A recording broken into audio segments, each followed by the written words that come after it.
उशर का वक्त है, अल्लाह ने तुम्हें फसल दी है, अल्लाह अकबर। लेकिन अगर अल्लाह कहे कि 10 बोरियों में से 1 बोरी तू मेरे नाम पे दे। असल में हमारे यहां प्रॉब्लम पता है क्या है कि हम समझते हैं कि चलो साल बाद पीर आ गए हैं, 2 टोपे दे दिए, उशर हो गया है। दरवेश आ गए हैं, 1 तोड़ा दानों का दे दिया है।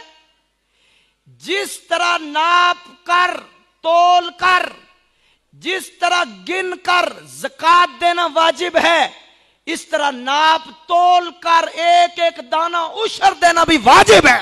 2 टोपे देने से उशर अदा नहीं होता, 2 तोड़े देने से उशर अदा नहीं होता कि तुम 2 तोड़े दोडा शरीफ में बेच दोगे तो फारिग हो जाओगे, तुम 3 तोड़े जो है दरबार शरीफ भेजोगे तो सारा कुछ हो जाएगा ना।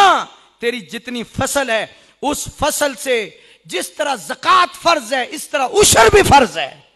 10वां हिस्सा तू अल्लाह के रास्ते में दे, 10वां हिस्सा तू मदारस दीनिया को दे। 10वां हिस्सा दे ना, फिर अगले दिन देख खाद डाले बगैर भी अल्लाह कितना कुछ दे देगा तुम्हें।